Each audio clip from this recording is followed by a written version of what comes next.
मैं सोचता हूँ आज से सभी अपने परिवारों में एक सुंदर सी परंपरा शुरू करें कि रोज रात को परिवार में मान लो 6 लोग हैं और आपस में कुछ हो गया है। तो एक दूसरे से क्षमा याचना करके खुद भी हल्के हो जाएं, दूसरों को भी हल्का कर दें। आज से अगर ये परंपरा हम अपने घरों में शुरू करें तो घरों में जो मनमुटाव है लंबा समय चलता रहता है। जैसे बात निकली कि मित्र की बजाय शत्रुओं की संख्या बढ़ाते जाते हैं, इससे हम बच सकते हैं। हमारे मित्रों की संख्या बहुत बढ़ जाएगी, शत्रुओं की संख्या बहुत घटती जाएगी। मुझे तो जब ये चर्चा चल रही तो याद आ रही थी कहानी है तो शास्त्रों की कितनी सत्य है कितनी असत्य है वो तो अलग बात। तो ऋषियों ने भृगु ऋषि को काम सौंपा कि ब्रह्मा विष्णु शंकर में कौन बड़ा है, जरा ये पता करके आओ। चर्चा हो रही थी, कोई कह रहा था ब्रह्मा जी बड़े, वो न रचते तो संसार कैसे चलता। किसी ने कहा शंकर जी बड़े, वो महादेव हैं, उनके साथ नाम ही जुड़ा है महा, वो बड़े हैं। किसी ने कहा नहीं विष्णु जी सबकी पालना करते हैं, पालना करने वाला बड़ा होता है। भृगु जी चलते हैं, तीनों के पास पहुंचते हैं तो ब्रह्मा जी को भी कुछ गड़बड़ हो गई। जब ब्रह्मा जी तपस्या में बैठे थे वो अचानक जाके पहुंच गए, कुछ गड़बड़ सड़बड़ की। ब्रह्मा जी ने भी जरा आंखें दिखा दी उसको, चले गए वहां से। महादेव जी के पास भी गए, वो भी कुछ कर रहे थे, उसमें भी गड़बड़ हो गई, उन्होंने भी कुछ आंख दिखा दी, चले गए। अब पहुंचे विष्णु जी के पास। विष्णु जी से सैया पे लेटे हुए थे, आराम फरमा रहे थे। जाते ही भृगु जी ने उनकी छाती में एक लात मार दी और लात मारते विष्णु जी ने उनका पैर पकड़ लिया। कहा ऋषिवर मेरा वक्ष बहुत कठोर है, आपके पैर को बहुत पीड़ा हुई होगी, मैं क्षमा चाहता हूँ।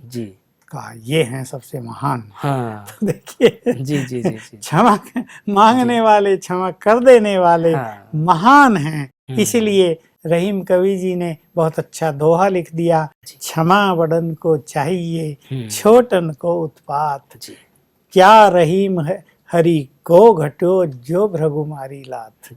भृगु जी ने लात मारी, हरि जी का क्या घट गया, लेकिन वो सबसे महान। लेकिन आजकल तो हम समाज में उल्टा देखते हैं, अगर किसी ने एक मारा तो दूसरे कहेगा मैं तुमको दो मारूंगा। ये कलयुग का प्रभाव है और ये नैतिक पतन है बहुत बड़ा।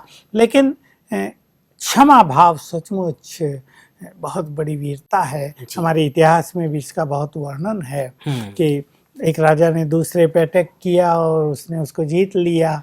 उसने क्षमा मांगी तो क्षमा कर दिया। हालांकि इतिहासकार इसको गलत मानते हैं कि क्षमा नहीं करना चाहिए, क्योंकि वो व्यक्ति दोबारा अटैक करने आ गया, फिर क्षमा कर दिया तो तीसरी बार आ गया।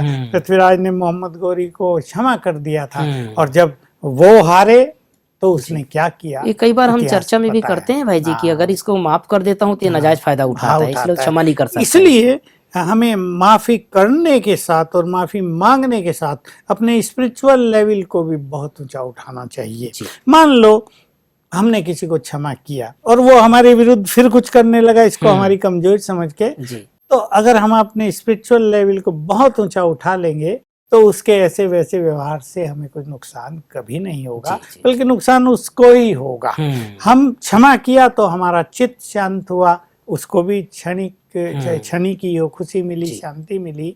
लेकिन हम स्पिरिचुअल लेवल को आगे बढ़ाते जाए ना, उसका प्रभाव हमारे ऊपर नहीं आएगा। बहुत लोग यही पूछते हैं कि अपूर्व जन्मों का तो हमें पता नहीं किस किस को हमने कष्ट दिया है, क्या करें। तो देखिए मान लो अब से 1000 साल पहले हमने 100 लोगों को सताया था तो उन 100 की जो निगेटिव एनर्जी है वो हमसे जुड़ी हुई है। वो लगातार निगेटिव वाइब्रेशंस उनसे हमें आ रहे हैं जो हमें सोने नहीं दे रहे और हमें पता ही नहीं है, हमें पता नहीं।